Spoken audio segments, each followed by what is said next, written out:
Drink up. It'll help with the nerves, my stepfather Craig insisted, watching me closely as he handed me the travel mug. The coffee smelled wrong, bitter with a metallic edge that made my stomach tighten. My name is Andrew Bishop, 26 years old, and still living with my mom and stepfather in Missoula, Montana.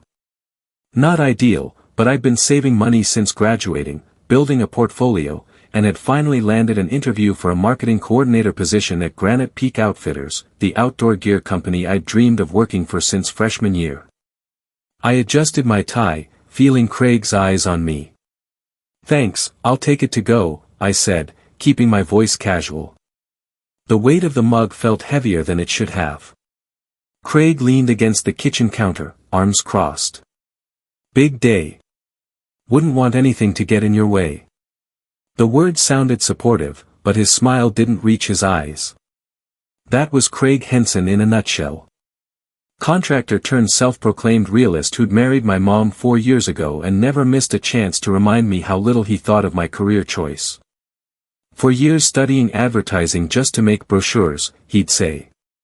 Or, "Back in my day, we worked with our hands, not hashtags." I nodded, grabbed my portfolio, and headed for the door. Mom had already left for her nursing shift. Just me and Craig in the house, and that mug of coffee that didn't smell right. At the gas station 2 blocks away, I popped the lid and poured the coffee into the trash. The liquid was darker than it should have been, with an oily sheen on top. My hands shook slightly as I replaced the lid. This wasn't the first time I'd felt that crawling sensation around Craig. 2 weeks earlier, I'd found an unmarked bottle in his truck while looking for jumper cables. The label had worn off, but I recognized the shape. Sleep aids, the strong kind. I'd put it back exactly as I found it and said nothing. Now, as I waited at a red light, I checked my watch. Still plenty of time to grab real coffee before the interview. I couldn't prove anything about what Craig had done, but my gut knew.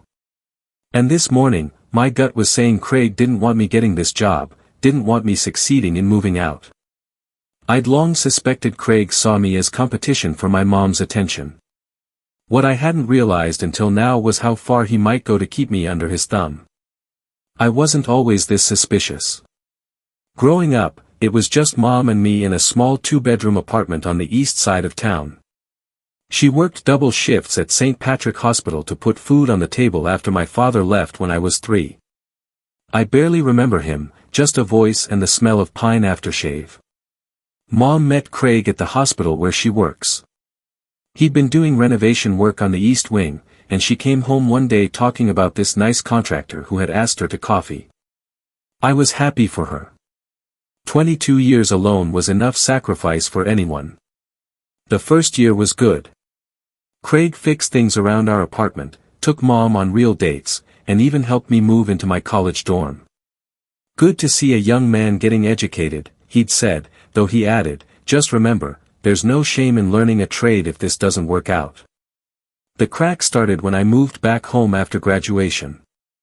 The economy wasn't great, and entry-level marketing jobs were scarce in Missoula. What I'd planned as a 3-month stay had stretched to 14 months. Craig's comments grew sharper. When I'd land a freelance gig, he'd ask how much it paid, then smirk when I told him. When I stayed up late working on my portfolio, he'd walk by and mutter, "Playing with your little pictures again." My mom noticed the tension but tried to smooth things over. "He just wants you to be secure," she'd say. His father was tough on him about finding steady work. Then the strange things started happening. My alarm wouldn't go off before important meetings. My portfolio files would mysteriously move on my laptop. The Wi-Fi would cut out during video interviews. "Technology, huh?" Craig would say, shaking his head. "Unreliable." Last month, I finally got a call from Granite Peak Outfitters. They'd seen my redesigned mock-up of their summer catalog that I'd posted online. They wanted me to interview for their marketing coordinator position. When I told Mom, she hugged me tight. "I always knew you'd find your way," she whispered. Craig was washing dishes, his back to us. All he said was, "Don't count your chickens." That night, I heard them arguing through the wall. My mom's voice, "Why can't you just be happy for him?" Craig's response lower, but clear enough. "This isn't a real career opportunity. He needs to face reality." I lay in bed staring at the ceiling, realizing that Craig would never see me as anything but a disappointment. And worse, he might actively be working to keep me that way. The morning of my interview, I was up before sunrise. I'd pressed my only suit the night before, polished my shoes, and triple-checked that my portfolio was perfect. This wasn't just any opportunity. Granite Peak made the camping gear I'd grown up using, the brand that had fueled my passion for marketing in the first place. I walked into the kitchen at 6:30, and there was Craig, already dressed for work in his contractor's clothes, making coffee. "Big day," he said, not looking up from the counter. "Figured you could use some fuel." Something in his tone made the hair on my neck stand up. Craig never made coffee for me. Never. "That's thoughtful," I said, watching as he poured the dark liquid into my travel mug, the one I'd bought myself with my first freelance check. "Special blend," he added, turning to hand it to me. "Should help with the nerves." Our eyes met as I took the mug, and I saw something I'd never caught before. A flicker of satisfaction, maybe even triumph. His eyes dropped to the mug, then back to my face, waiting. I brought the mug close, pretending to blow on it. The smell hit me, bitter, chemical, with that same metallic edge I'd detected on his breath some mornings when he'd overslept. Like the unmarked pills I'd found in his truck. My mind flashed to all the accidents over the past year, the missed alarms, the lost files, the sudden stomach bug I'd developed before a promising phone interview. In that moment, everything crystallized. This wasn't just passive disapproval. Craig was actively sabotaging me. I smiled and said, "Thanks. I'll take it to go." As I walked to my car, mug in hand, a strange calm settled over me. No anger, no panic, just clarity. I drove to the gas station 2 blocks away and dumped the coffee into the trash, watching the oily liquid soak into the crumpled napkins and fast food wrappers. 30 minutes later, I sat in the Granite Peak lobby sipping a plain black coffee I'd bought from the cafe across the street. My portfolio was open on my lap, but I wasn't reviewing it. Instead, I was mentally cataloging every incident over the past year, seeing them now as connected dots rather than random bad luck. When the interviewer called my name, I stood up feeling more determined than I had in months. This wasn't just about a job anymore. This was about proving something to myself, to Craig, to the universe. The interview itself passed in a focused blur.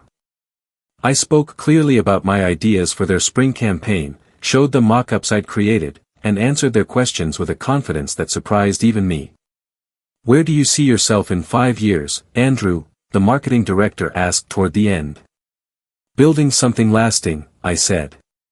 "Creating campaigns that connect people to products that matter in their lives."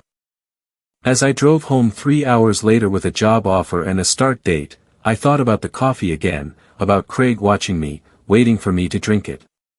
I wasn't angry. I was resolved. This game between us was over, and only one of us knew it. I walked through the front door that evening, still riding the high of getting the job offer.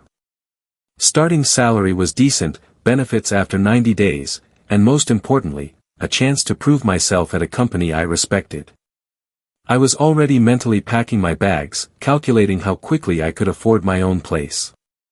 The sound of retching stopped me cold. Craig was slumped on the living room couch, a plastic bucket between his knees. His face was pale, sweat beading on his forehead. The empty coffee mug, my mug, sat on the end table beside him. He looked up, eyes narrowing when he saw me. "You're back," he mumbled, wiping his mouth with the back of his hand.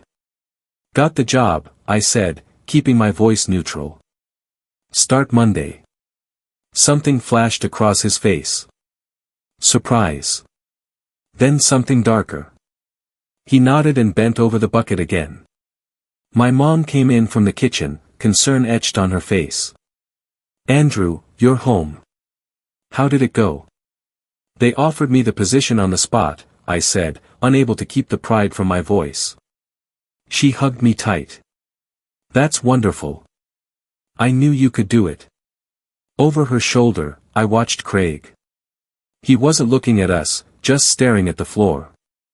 What happened to him? I asked, pulling away from Mom. Food poisoning, maybe, she said, lowering her voice. He's been sick all day. Won't say much about it. All day, I repeated. Since when? Since morning, right after you left. He said he felt fine, then suddenly he was running for the bathroom. Been that way for hours. I nodded slowly, the pieces clicking into place. Craig must have helped himself to the special pot of coffee after I'd gone, the coffee he'd prepared for me. That night, after Mom had gone to bed and Craig had finally stopped throwing up long enough to sleep, I sat at my desk and opened a small drawer where I kept the unmarked bottle I'd found in his truck weeks earlier. I'd taken it when I found it, replacing it with an identical empty one. Insurance, though I hadn't known what for at the time. The label had worn off, but the small white pills inside matched the powdery residue I'd seen at the bottom of the mug. Crushed sleep aids mixed with something else. Strong enough to make someone miss an important interview. Maybe strong enough to make them seem impaired, intoxicated, even. The next morning, Craig avoided eye contact at breakfast. He looked better, but still moved gingerly, like his stomach was tender. Feeling better? I asked, pouring myself a bowl of cereal. Fine, he grunted, not looking up from his phone. Good, I said. I've got some apartment listings to check out today. Need to find my own place before I start the new job. His head snapped up. Already? You just got the offer yesterday. No sense wasting time, I said. I've saved enough for the deposit and first month's rent. Should be out of your hair by next weekend. Your mother will miss having you around, he said, his voice carefully controlled. I'll only be across town, I replied. We can do Sunday dinners. Craig's jaw tightened. You know, entry-level jobs are risky. Companies hire young people, work them to death, then let them go before benefits kick in. Might be smarter to stay here, save up more of a cushion. And there it was, the trap. He'd spent months undermining me, even tried to drug me, and now he wanted me to stay under his roof where he could control me. Thanks for the concern, I said. But I think it's time. That afternoon, I found an affordable studio apartment 10 minutes from Granite Peak's offices. The landlord liked that I had a job lined up and approved my application on the spot. I signed the lease right there, putting down the deposit I'd been saving for nearly a year. When I got home, Craig was in the garage working on his truck. I walked in, set a folded note inside his open toolbox, and left without a word. The note read, "Whatever you were hoping to ruin didn't work." 3 days later, I was packing boxes in my room when Mom knocked on the door frame. Her face was drawn, eyes red-rimmed. Can we talk? She asked, sitting on the edge of my bed. I nodded, setting down the books I'd been stacking. Craig told me something this morning, she began, her voice unnaturally steady. He said you've been hostile toward him, that you left a threatening note in his toolbox. I sat beside her. Did he tell you what was in his coffee the day of my interview? Her brow furrowed. What do you mean? The coffee he made specifically for me that morning, the one he got sick from after drinking it himself. Mom's hands twisted in her lap. He said it was food poisoning from the diner. He didn't go to any diner that morning, Mom. He was here making special coffee for me. I crossed to my desk and took out the unmarked pill bottle, setting it in her palm. I found this in his truck weeks ago. The same stuff was crushed into that coffee. She stared at the bottle, then at me. That's a serious accusation, Andrew. Which is why I've kept quiet. I can't prove it was intentional. Then why? Because it's not the first time, I interrupted. My alarm clock being reset before interviews, files disappearing from my laptop, the Wi-Fi mysteriously failing during video calls with potential employers. Mom's face paled. He wouldn't, but her voice lacked conviction. I thought it was just disapproval at first, I continued, that he didn't respect my career choice, but it's more than that. Mom stood abruptly, pacing the small room. This doesn't make sense. Craig has always wanted what's best for us. For you, maybe, I said quietly. But I'm competition. I always have been. She stopped, staring at me. Competition for what? For your attention, your respect. Your money, even. My money, she echoed. I hadn't wanted to have this conversation, but now that we'd started, I couldn't stop. Have you checked your savings account lately? Or your retirement fund? Her face told me everything. I'd suspected for months that Craig was siphoning money, little by little. The new tools he didn't need, the fishing trips with buddies, the cash he always seemed to have despite working fewer hours.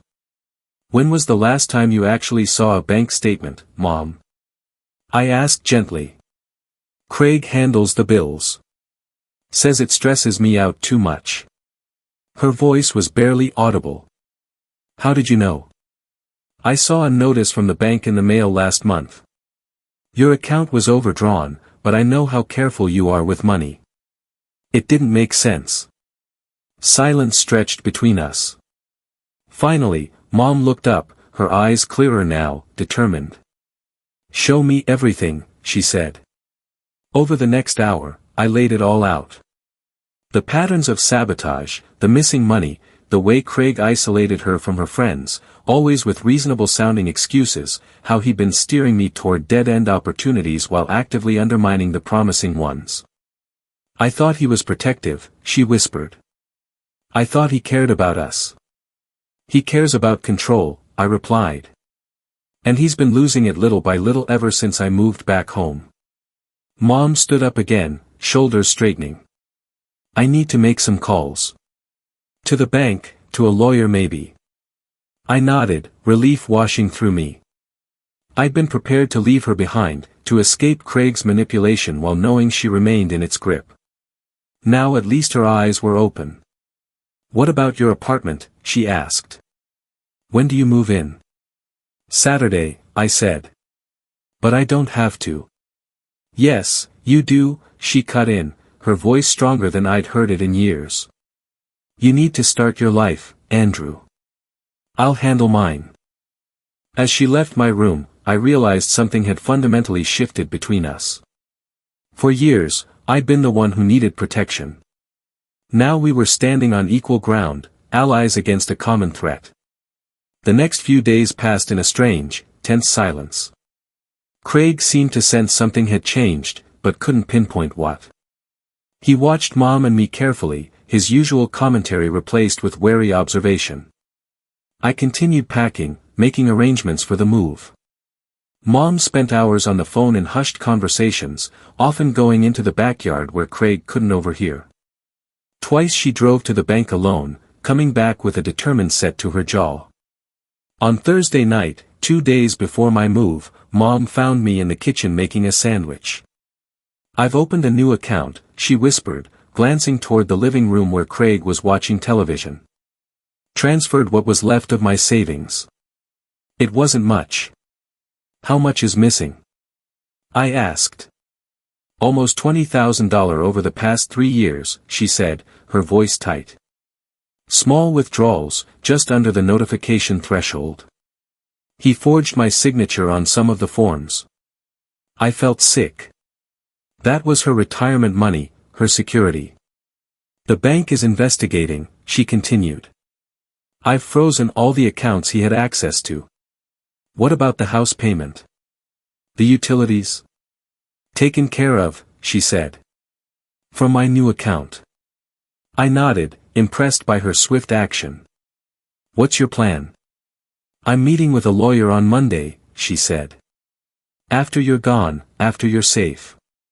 The protectiveness in her voice caught me off guard. I can stay, Mom. Help you through this. She shook her head firmly. No. You need to start your job. Start your life. I've let him hold us both back for too long. The next evening, my last night in the house, Craig finally confronted me. I was loading boxes into my car when he stepped into the garage, beer in hand. So, you're really doing this, he said, leaning against the door frame. Running off to play with the outdoor crowd? I closed the trunk. It's a good opportunity. Your mother's upset, you know. Thinks you're abandoning her. The manipulation was so transparent now that I could spot it a mile away. Actually, she's proud of me. Said so herself.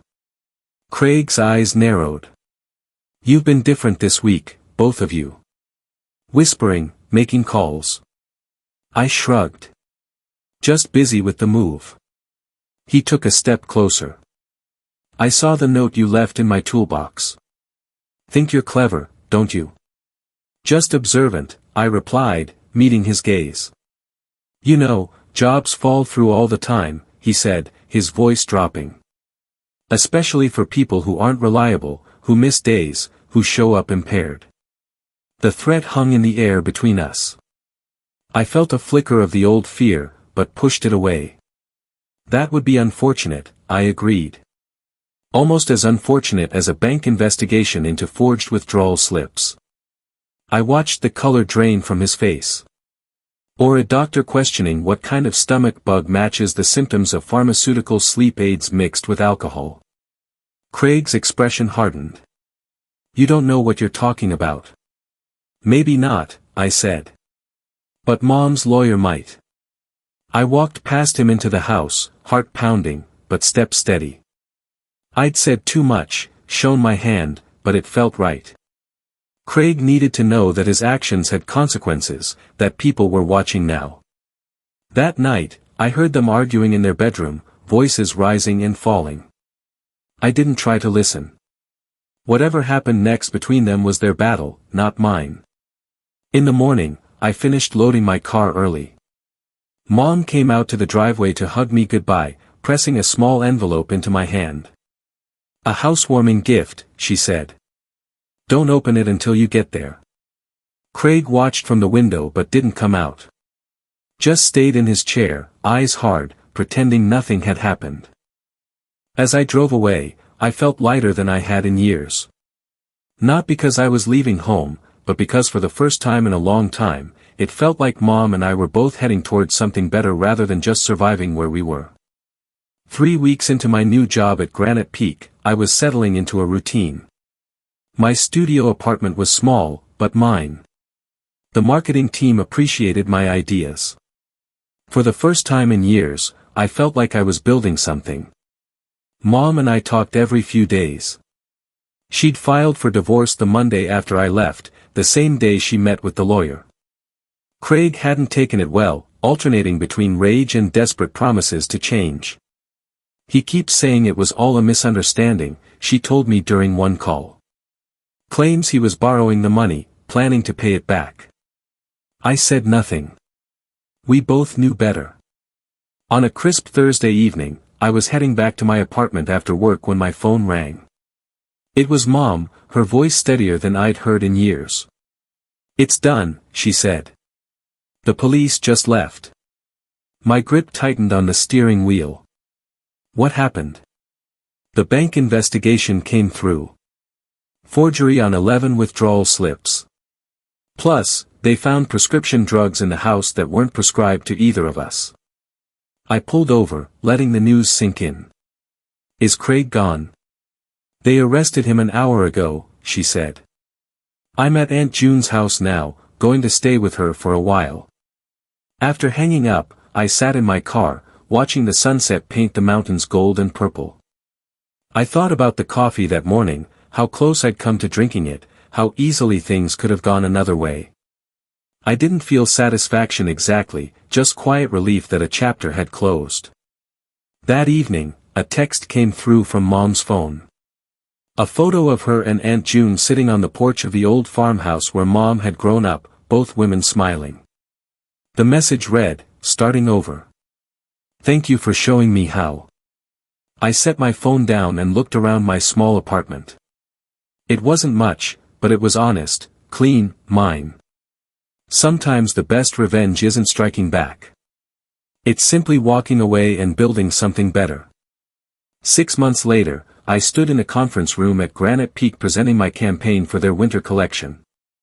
The executives nodded as I walked them through the concept, authentic stories from real customers, highlighting moments where the gear had made a difference in their outdoor experiences. This connects with our core values perfectly, the marketing director said when I finished. We'd like you to lead the project. As I packed up my materials, my phone buzzed. A message from Mom with a photo attached. She was standing in front of a small brick building holding up a set of keys. Sign the lease today. Coffee shop opens next month. After the divorce settlement and the recovery of most of her savings, she decided to pursue the dream she'd put on hold for 20 years, opening a small cafe. She'd moved to Bozeman, close enough to visit, but far enough to start fresh. I texted back congratulations, smiling at how much had changed.